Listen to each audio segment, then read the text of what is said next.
Across the Park podcast is proud to be sponsored by Globe Gas and Heating. For the best kitchen and bathroom renovations, boiler servicing and repair, and central and underfloor heating in the Northwest, head over to globecentralheating.com and quote Across the Park for a free quote.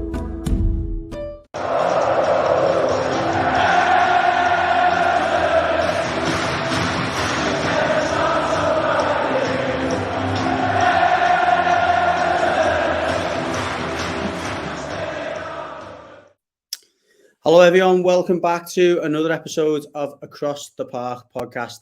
Delighted to be joined by Kirk, from Cherry's Red Army. Cherry's Red Army, got that right? That's correct. Yeah. Cherry's Red Army on YouTube and now a podcast as well. Superb. Thank you very much, Kirk, and thanks again. You're good enough to give us your time or your podcast where last season on a couple of occasions.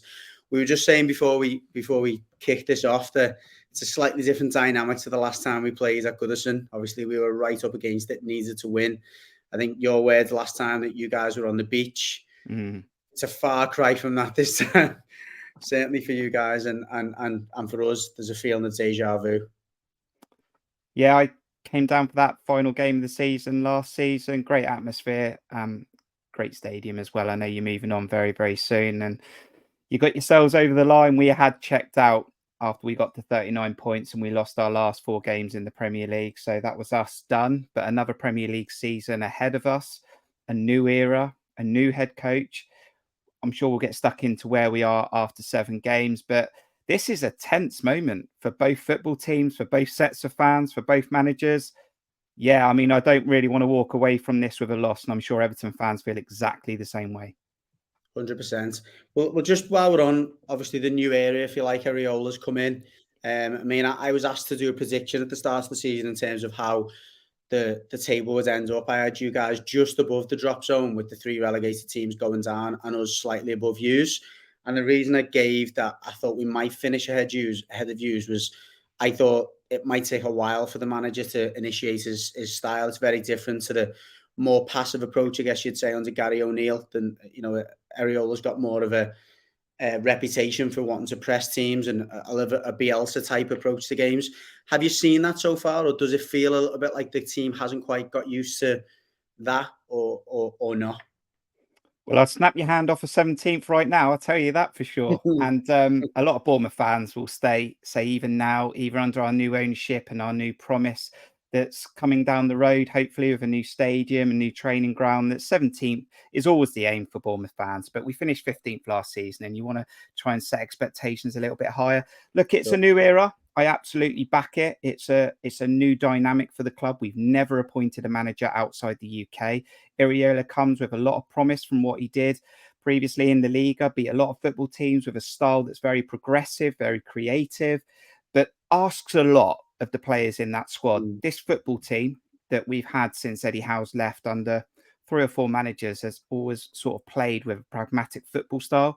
So they've been coached pragmatically, and now they're being asked to play with a little bit more intensity, to press from the front, and that naturally creates gaps. It creates opportunities if you don't get it right. And what we've seen in what is a tough start for AFC Bournemouth in the calendar, we've played some really hard football teams. We've started off with West Ham, who had a very good start to the season, Liverpool, Tottenham, Brighton, Chelsea. Arsenal doesn't get any easier, does it? So it's been a tough start. We brought some new signings in.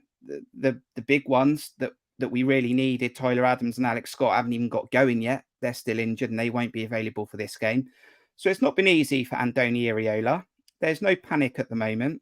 October was always where our season was going to start, and we seriously need to pick up some points starting this weekend against Goodison Park. But you're absolutely right. It's going to take time. Rome wasn't built in a day. And as long as Bournemouth fans continue to think that way, I think it will be okay when we come to the end of the season. But at the moment, it's looking like a tough start and a tough moment. I tell you what, I wish some of our fans had your patience, if you like, and understanding. Look, I'm not here to talk particularly about Sean Dyche. I mean, there's some similarities in the sense that the team or the group of players that Sean Dyche has got is maybe not the profile that he would want if he had his own choice, or he could maybe wipe the slate clean.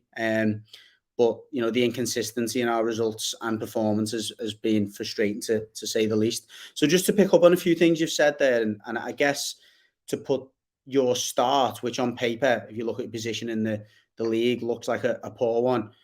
Is it fair to say that the fans are not relatively pleased, or you haven't picked up a victory yet, but is there optimism in the air then, I guess, given the opposition you played?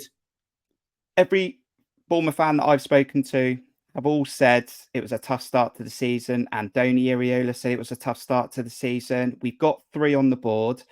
I would have taken 3 at this point. I'm not going to lie. We've played a lot of teams in the top 7, and bar Brentford and Chelsea, they've all had good starts to the season, some of them unbeaten. So it is where we are. 3 points is better than nothing. The key one, Judgy, is the fact that we haven't won yet. Getting that monkey off your back, getting Andoni Iraola's first win in the Premier League. Similar to you guys, we've had a couple of wins in the Carabao Cup, but it's not getting that Premier League win that just drops the tension a little bit. So going into this game, there is that anticipation. Can we get a result at Goodison Park? More importantly, can we get the 3 points? We can't lose this fixture, but we were targeting October as the month where our season really started. And we've got yourselves, we've got Wolves, we've got Burnley. I'd love 9 from 9. I'm not going to lie. 6 from 9 realistically is definitely what we need, just to make sure that we get back out the relegation zone and we can kick on from that point. Well, as the saying goes on Merseyside, when a team, a player needs a goal, when a team needs a win, enter Everton.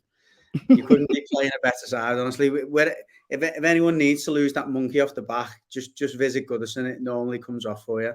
My only issue with that is I don't think we have a very good record there. I think the only win we've got at Goodison Park was when no fans were allowed there during COVID at the last game of the season, when Genius Stanislas had a very good day, and Josh King, I think. So our record's not great. Yeah. I have seen your performances at home this season, which should give me a little bit of encouragement. It's not giving me all the encouragement I need because, again, we're waiting for that first win. But it's an interesting tie with so many variables involved. Absolutely, and it's really hard to pick any relative form out of the fixtures because, as you said, you've had a really tough start in terms of the opposition you played. We've had some very strange results, not only the wins, but even the defeats we've had at home. We should have won those games if you go on the old XG. So we've been wasting opportunities. We've had a start to the season where we had no strikers. Now we've got 3 strikers. We've got a lot of players that are now fit, which would point to maybe the fact, maybe the tide turning slightly. We've had 2 wins from 3, but then we've just lost to Luton. You really don't know what the real Everton is. I'm hoping we do see that real Everton this weekend, and it's the Everton that plays against Brentford and Villa rather than the one we seen at the weekend. But I'm with you. I think it's a tough one to call.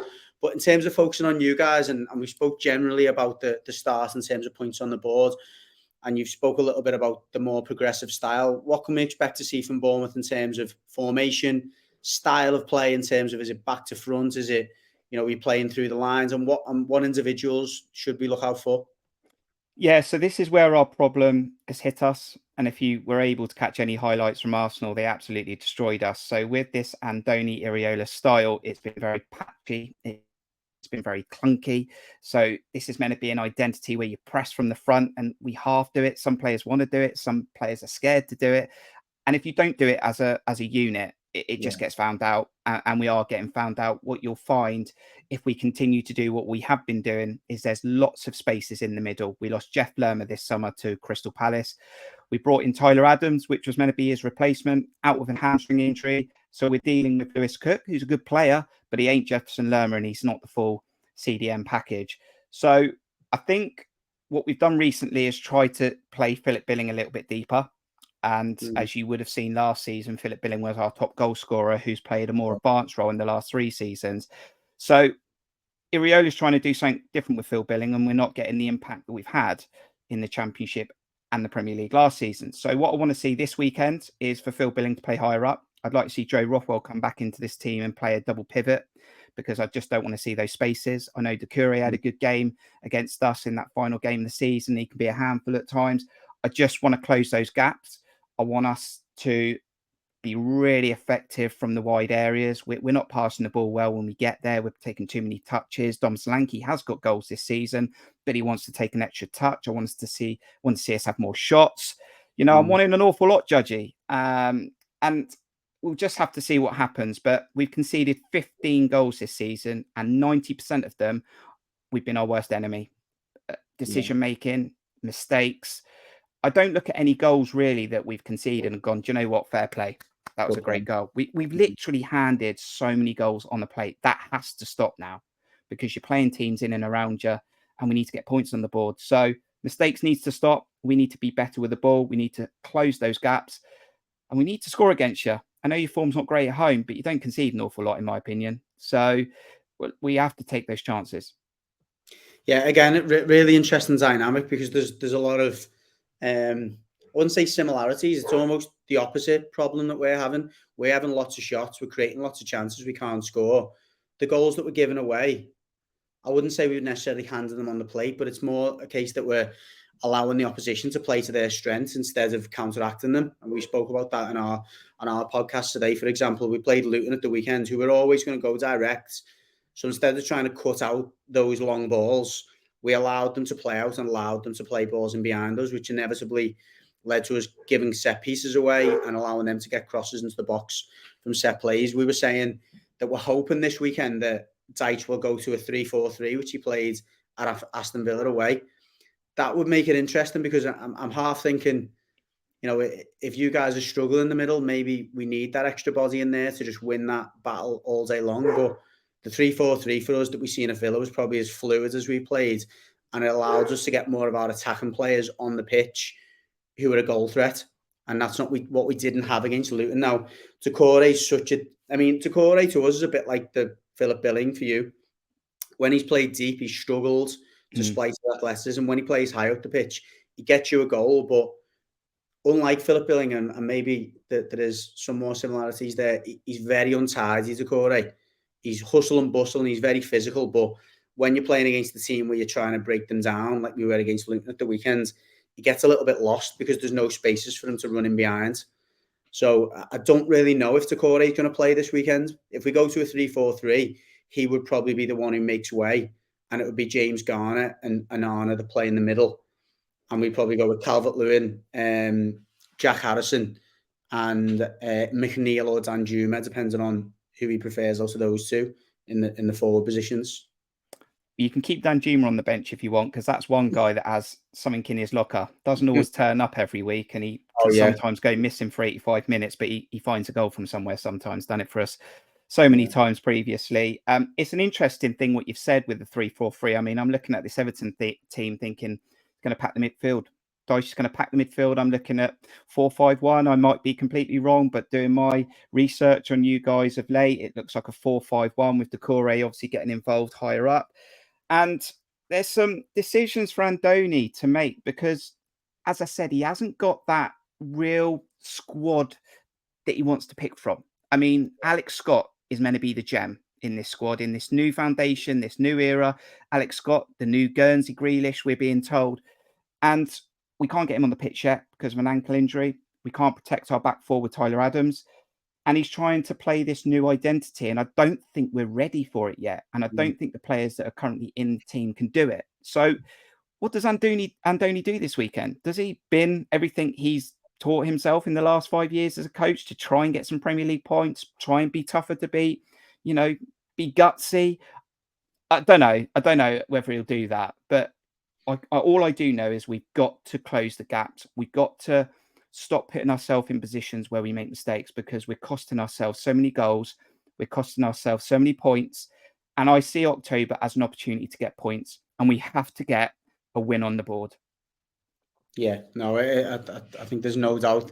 It's a game for me. And given what you've said and the way you've described your start, and I wouldn't say I can sense anxiety, but it is almost that, you're always one game away from anxiety, aren't you, when you're thinking we haven't quite had a win yet. I don't think either team would be delighted with a point because for you guys, it would be just another point that you've had. And I think that first win would be massive for you. I agree. Just a quick question on one of the players that when you signed him, I thought, wow, that's an interesting one. And it was a player that I was expecting at some point in his career to kick on. He hasn't quite done it yet. Justin Kluivert, what's he been like? In and out the team, I'm not convinced. He cost us £10 million. I mean, in the big picture, we probably could recuperate that money if we were to sell him on at a later date. He's got the ambition. You can see that he's really trying. I find that Justin Kluivert's a little bit lightweight for me. He's technically very good with his feet. He'll take a player on, but his final delivery has not been there. That final pass, not been there. And when he comes up against a strong fullback, unfortunately, he's being outdone from a strength point of view. So it's been a tough start for Justin Kluivert, but it's been a tough start for a lot of our players. And the first thing I said was when we signed him is, why has he had so many clubs? I mean, we know his father was a very, very good footballer, and some will say, is he living off his name? Time will tell. But he's had a lot of football clubs, a lot of loans, and that's always a concern for me. But it was £10 million. We got a lot of wingers in our team. We really look a little bit imbalanced, actually, when we every game that goes on, we look really imbalanced with too many wingers. But yeah, Justin Kluivert might start. He started last weekend, doesn't really have an impact in and out the team. It's really hard to judge whether Justin Kluivert will start. And for me and a lot of fans, I'm sure, want to see David Brooks now, who's not really had a look in. And that is someone who can have an influence, find a goal. And I thought he had a good game on the final day of the season last season. So David Brooks for me, I want in this team. Justin Kluivert to start, not sure. Yeah, I was going to ask you about David Brooks next, because I was on just a football show at the start of the season. I got asked to pinpoint some players to look out for the season. David Brooks is one of them, simply because of, I guess, the story behind it would be one. It would be a brilliant story to see him come back to the form he had before his illness. But two, extremely talented player anyway. And if he can get back to the physical prowess, which we don't really know, I guess, deep down where he is with that. But it would be great to see David Brooks come back to the player he was before his illness. Hopefully after this weekend, though. He's an absolute warrior, David Brooks. I mean, what he's been through to come back, he was absolutely on it in pre-season. His first real pre-season since his cancer. And he had a good pre-season. He probably had the best pre-season out of everyone. I'm trying to think and recall whether he started on opening day, but he was sort of getting in the side early on. He got a goal at Brentford when we nearly beat them, conceded late. Yeah. But he's not being favoured. He's not being favoured in the last 3 or 4 games by Andoni. He played in the Carabao Cup, but David Brooks does have a goal in him. Technically, he's one of our best players in our squad. He's not the quickest winger that you'll see, but he'll find triangles. He'll find those gaps. I think the only question mark over David Brooks is whether he can deliver that press out of possession. And I'm the only point I can put on why he's not being picked is that reason is out of possession. Can he do it? In possession, we know how good he is. And I'd like to see him start this weekend. I'm not going to lie. All of our wingers are not really turning it on. So, Tavernier is the best winger we've got, in my opinion. But Dangu Utara struggling. Sinistera's not really hit the ground running. Justin Kluivert struggling. So, do you know what? Give David Brooks a chance.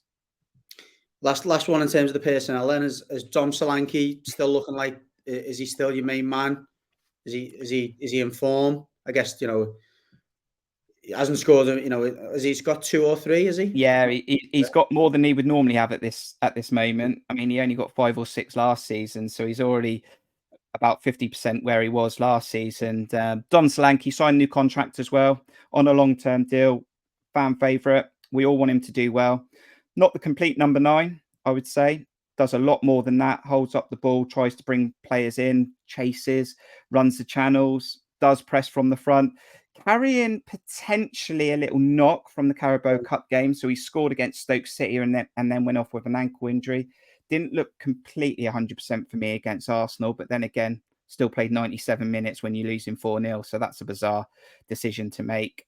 He is our main man. It's where our goals are coming from at the moment because we ain't got any goals from Philip Billing yet. So, and we're not getting enough goals from elsewhere. So a lot of pressure on Dom Solanke to score more goals. He'll probably target 10, 15. That would be very nice. But I'd like to see Philip Billing get his first goal this weekend.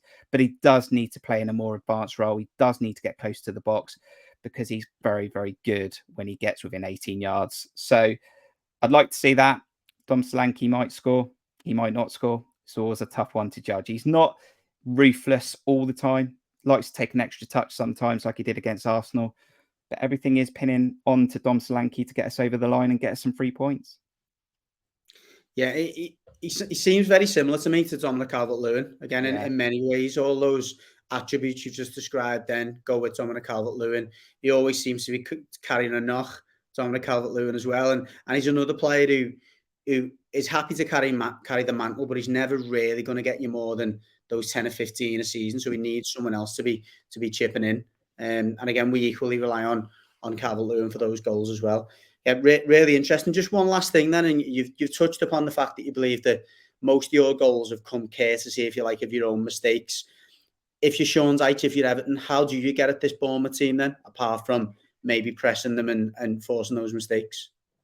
Well, Neto, for as lovely as he is as a goalkeeper, doesn't command his box at all times. If you saw the goals at Brighton, they were poor. Some of the goals we conceded of the 15 have been poor, and some down to Neto. So apply a bit of pressure on our back four, apply a bit of pressure on our goalkeeper from set pieces, and you might get lucky, unless we've trained really hard this week and being a little bit stronger. But yeah, that's where our weaknesses are at the moment. And we haven't really got that really strong goalkeeper. He's good at shot stopping, but he is a concern. Doesn't catch enough balls for me, likes to punch.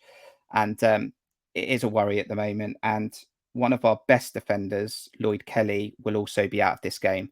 He won't be available till after the international break. So we've got Sabani, who's a young Ukrainian defender, and we've got Senesi, who's also an Argentinian defender. But yeah, they made a few mistakes last weekend. And just when you want some solid defending, like Sean Dyche asked probably from every football team he coaches, we probably are lacking that at the moment. And Lloyd Kelly very much gives us that. But we'll have to see. I really want us to close up the gaps. If you start cutting through us like butter, I mean, I don't expect you to open us up like a Pep Guardiola team. I'm not going to lie, but if we don't close the gaps up and we leave spaces, there are players in your team that can hurt us, and we will get hurt again unless we stop doing it right now. No, it's definitely an interesting matchup. I mean, I think like all these opposition previews, the opposition tend to give you a little bit of hope, which you've done. So thanks for that. And I guess because, you're aware a little bit more of your faults than maybe ours. But just back to Neto briefly, you'll be relieved to know that all of our crosses just go right on top of the goalie anyway. So he won't have to come off his line. You'll just play it right to him. We probably made every goalie who's come to Goodison look extraordinary. So don't be surprised to see the best performance of the season from Neto. It won't be from saves. It'll just be from us putting it on a plate. But listen, Kirk, thanks so much for your time once again. Please give Cherry's Red Army a follow on Twitter. We'll tag them into the video on YouTube if you want to do a bit more of your homework into Bournemouth. Or, again, if we've got any Bournemouth fans who follow our channel as well, please check them out. I'd say best of luck this weekend. I won't mean it. Best of luck for the rest of the season, though. I generally hope that my prediction comes true and you stay above that dotted line and the club gets a chance to continue its progression. Yeah, no, look, it's going to be an interesting game on Saturday. Thank you to you guys and to Ian, your top guys, every time we come around and play each other. Look, the task is simple this weekend. Get out of the relegation zone. One of us might be in it. One of us might not be. And we'll find out at 5 o'clock, won't we? Absolutely. If anything, as I say, it'll certainly be interesting and entertaining in some way, shape or form. Thanks again, Kirk. Enjoy the rest of your weekend and obviously the rest of the season. And we'll catch you for the return leg. Definitely. Top man. See you soon, mate. Cheers.